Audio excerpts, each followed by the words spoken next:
Halo teman-teman semua, kembali lagi di channel ini.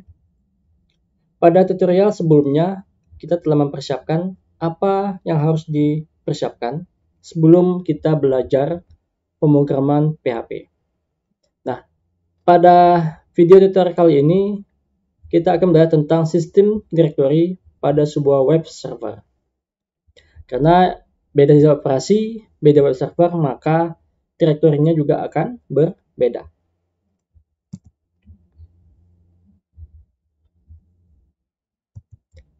Oke, kita akan menggunakan sebuah software bundle yang bernama SMPP. Di SMPP sendiri punya sistem directory-nya. Sekali lagi, berbeda web server, maka sistem directory-nya juga berbeda. Berbeda sistem operasi, maka sistem directory-nya juga akan berbeda. Nah, khususnya di SMPP di Windows, semua project itu akan kita simpan di dalam sebuah folder bernama htdocs.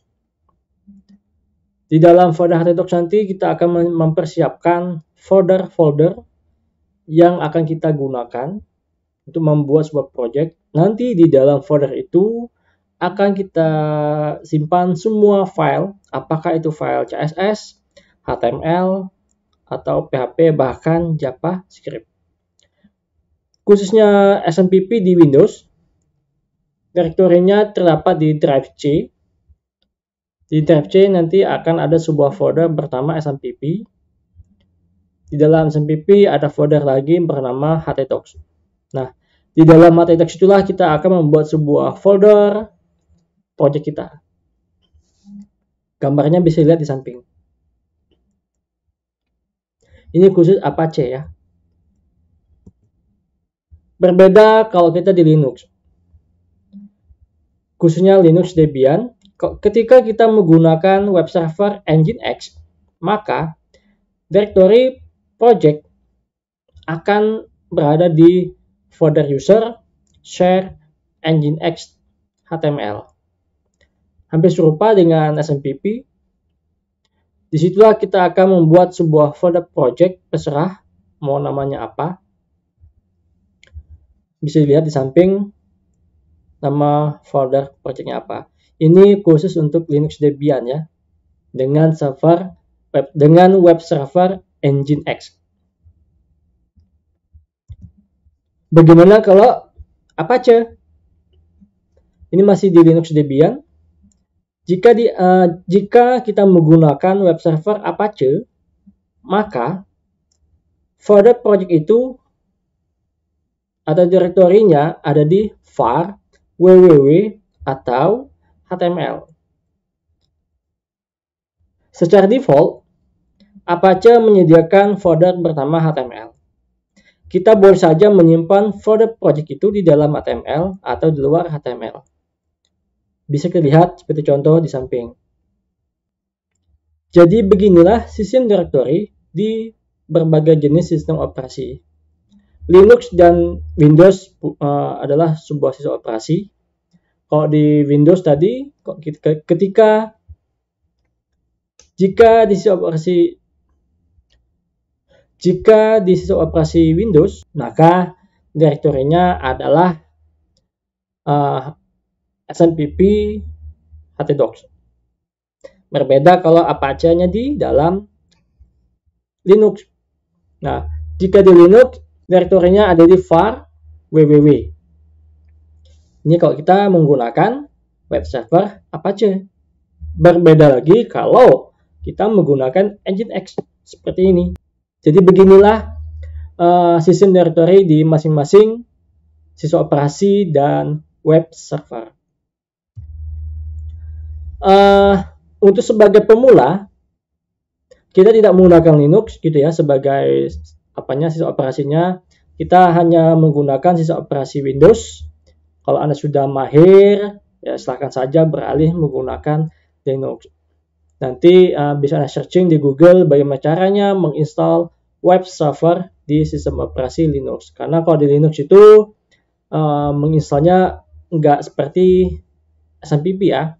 yang pertama kita harus menginstal dulu web server. Bebas pilih apakah menggunakan Apache atau Nginx. Setelah Anda menginstal web server, maka Anda akan menginstal PHP. Kalau memang proyek Anda dibuat dengan bahasa pemrograman PHP. Next, Anda wajib menginstal yang namanya DBMS ya, atau Database Management System. Kalau memang aplikasi itu yang menggunakan database. Oke, kita langsung mempraktekkannya. Bagaimana kita membuat sebuah folder project, plus kita akan mencoba menjalankan PHP-nya. Sebelum kita membuat file PHP, langkah pertama yang harus kita kerjakan atau lakukan adalah membuat terlebih dahulu folder project. Oke, kita masuk dulu ke drive C. Ini punya saya ya. Nah, ini adalah folder XMPP-nya. Silakan double klik.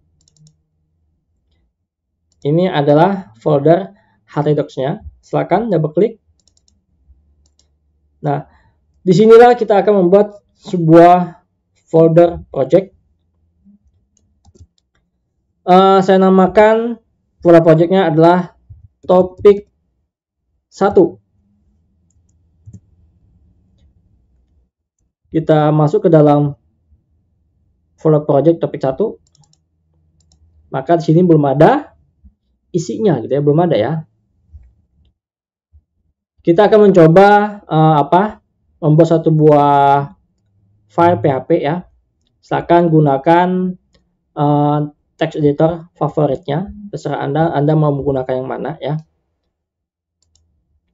Anda boleh menggunakan Notepad++, Anda juga boleh menggunakan Atom atau menggunakan Visual Studio Code. Nah, saya di sini akan menggunakan Visual Studio Code. Teman-teman bebas ya mau menggunakan text editor apa. Ini proyek saya. Kita buat dulu dokumen baru. Cara menulis atau memulai menulis PHP diawali dengan simbol lebih besar, tanda tanya, PHP, enter, dan ditutupi dengan tanda tanya dan simbol lebih besar. Kalau nggak kelihatan akan saya besarkan ya.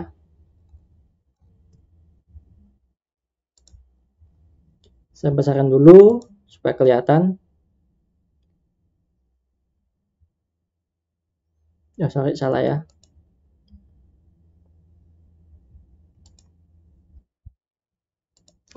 Saya jadikan 16.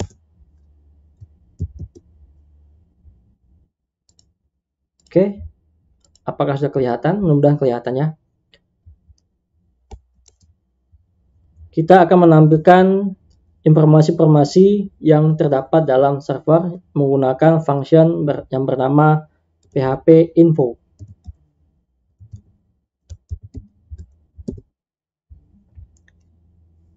Kita simpan. Nah, tadi kan kita sudah membuat sebuah folder project di dalam XMPP. Folder projectnya adalah topik 1. Oke, kita masuk dulu ke dalamnya. Namanya saya buat aja PHP info. PHP info.php. Save. Kita cek kembali di dalam folder topik 1 apakah sudah ada. Oke, sudah ada ya. Nah, kita akan menjalankan web servernya. Kalau kita menggunakan XMPP sudah menyediakan control panel yang bernama XMPP Control Panel. Kita buka dulu. Berhubungan kita belum menggunakan database, maka yang kita startkan hanya Apache-nya saja.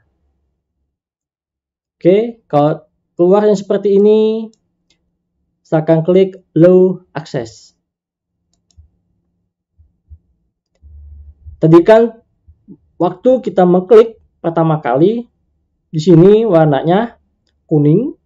Kalau dia berhasil running, maka berwarna hijau, dan di sini juga tidak ada pesan-pesan yang aneh ya. Silakan buka browser favoritnya. Ketikkan localhost di sini. Localhost, garis miring, nama folder project yang kita buat tadi, yaitu topik 1. Enter. Nah, ini dia. Kita klik saja. Ini adalah hasilnya gitu ya. Di laptop saya menginstall SMPP yang PHP versi 74.16. Di laptop teman-teman mungkin bisa berbeda. Ini informasi semua ya. Kalau jalan berarti web server Anda sudah berhasil dijalankan, PHP juga running gitu ya, running. Intinya ini sudah running. Kalau kita roll ke bawah, ini cukup banyak informasinya gitu ya. Kita nggak perlu bahas ini satu persatu. Berhubung kita menggunakan SMPP, kita nggak perlu install yang lain-lainnya gitu ya. Kalau Anda menggunakan Linux, maka selain PHP, maka Anda akan menginstall library lainnya gitu ya. Sekian dulu video tutorial kali ini. Jika ada pertanyaan, silakan komen di kolom komentar. Jangan lupa subscribe channel ini, dan sampai jumpa pada tutorial berikutnya.